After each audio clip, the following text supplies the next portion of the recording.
Hi, guys, this is Isabel Kramer with the Step Up the Scale podcast. For those of you that don't know me, I am a health studies and communications major at the University of North Dakota. I am a junior, so I have had some time in the university, and I wanted to share my story of weight gain in college and how to kind of combat all of the difficulties that come with it, and how I found the best way to stay happy and healthy while maintaining a good relationship with food and with friends and family. To get started, I kind of want to discuss the reason why I chose to call this podcast Step Off the Scale. Essentially, as a female who struggles with body image like so many other girls in this generation, I feel that the numbers on the scale ultimately aren't what matter. I think that finding your true happiness and really what you want to achieve and accomplishing your goals, I think that's what matters more than the numbers that display on the scale. I think feeling better about yourself and feeling healthier and feeling more energized, I think is a better goal to strive for than to say, oh, I want to lose 30 pounds.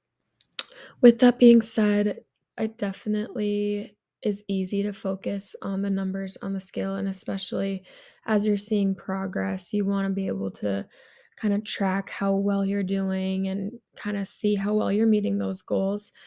So I think that it is kind of easy to rely on that progress that you see on the scale when you're not physically seeing any progress. But what I noticed when I was kind of going through my wellness journey was that I felt more energized and I felt more happy, and getting outside and going for a walk is what made me the happiest, as opposed to seeing, oh, I went down 5 pounds, and you kind of fluctuate weight so much with water, and there's so many different factors that determine how much weight you lose, and it isn't necessarily constant, and it isn't necessarily fat that you're always losing. So I think that it's important to remember that when you are looking at the numbers on the scale. So today I really want to dive into the freshman 15. I promise it's not as scary as it sounds. The freshman 15 is totally normal because you're talking about new habits and you're not having somebody to make meals there for you. You're not having your mom tell you, oh, let's get off the couch. It's kind of all up to you, and you're new to your responsibilities and kind of discovering what you want your life to look like on your own terms. Full disclosure, I gained the freshman 15. I've been there, and now kind of reflecting back on that, I felt bloated. I felt tired. I felt kind of just icky all around, wasn't super happy. And I wanted to kind of make a podcast to combat this and tell you the tips that I used after kind of realizing that I wanted something to change. I'd tried all sorts of unhealthy ways to kind of recover from the freshman 15, and I want to tell you what worked for me, and I think what would be a general guideline for everyone when trying to lose weight altogether. My first tip would be to find a type of workout that you love. So I started off lifting and doing heavy weights and kind of diving into that and going to the gym for an hour to 2 hours a day, drinking protein shakes and kind of working at that. And then after a while, I started to experience a burnout and tried to go on runs, and I absolutely loved it. For me, running was mentally kind of healthy as opposed to physically healthy. I mean, obviously it hit both areas, but I was able to kind of clear my mind with running and listen to a podcast or listen to a book or even some music, and just kind of take some time to physically and mentally challenge my body. And that really worked for me. After a few months, that started to get kinda boring and the weather started to get really cold, so I had to move back indoors and I had to try something different, and I tried hot yoga, which was amazing, super fun, really awesome, got to connect with friends and ask people to go to yoga together, and that kinda was great for my relationships. So it really is a matter of what you want to do and what you find joy in doing. My next tip would definitely be to find foods that you love and healthy replacements. So, a big thing for me was switching out my sour cream for Greek yogurt or finding th the low-fat cheese as opposed to the full fat and doing that type of thing that really helped me still enjoy my food, but doing the minor replacements that made them a little bit healthier.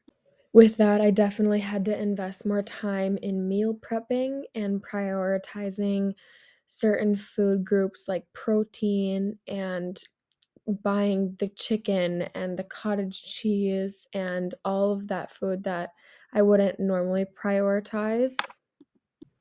However, I'm a carb girl through and through. I love my bread, my pasta, I love all that stuff, and I wasn't really willing to sacrifice that, and you shouldn't have to. When losing weight, you still wanna be able to reward yourself, and you at the end of the day, you still wanna be able to enjoy your life. It's finding that balance of prioritizing that protein, but also remembering that you can have a sweet treat once or twice a week and still keep up with your fitness goals. It's about finding that I want to be able to fulfill myself and not cut myself short from the things that I still enjoy about life. It's saying yes to a pizza date with your friends or going out for some fun, ice cream treat after work. Another tip I want to stress is the importance of water. You hear it in pretty much any fitness tip, journal, blog, whatever, but water is so fundamental to every single process in your body. From learning about biology classes, chemistry classes, anatomy classes from the past 3 or 4 years, you'll notice what a fundamental piece water is in almost every single chemical process in your body. It helps give you energy, it helps convert, nutrients in your body to break down those fats and those carbs in your body. So just make sure that you drink about a gallon of water to start, which obviously is going to sound difficult, but if you purchase a half-gallon bottle on Amazon or Walmart, you can find them pretty much anywhere. Those definitely help you to kind of track how much water you're drinking in a day.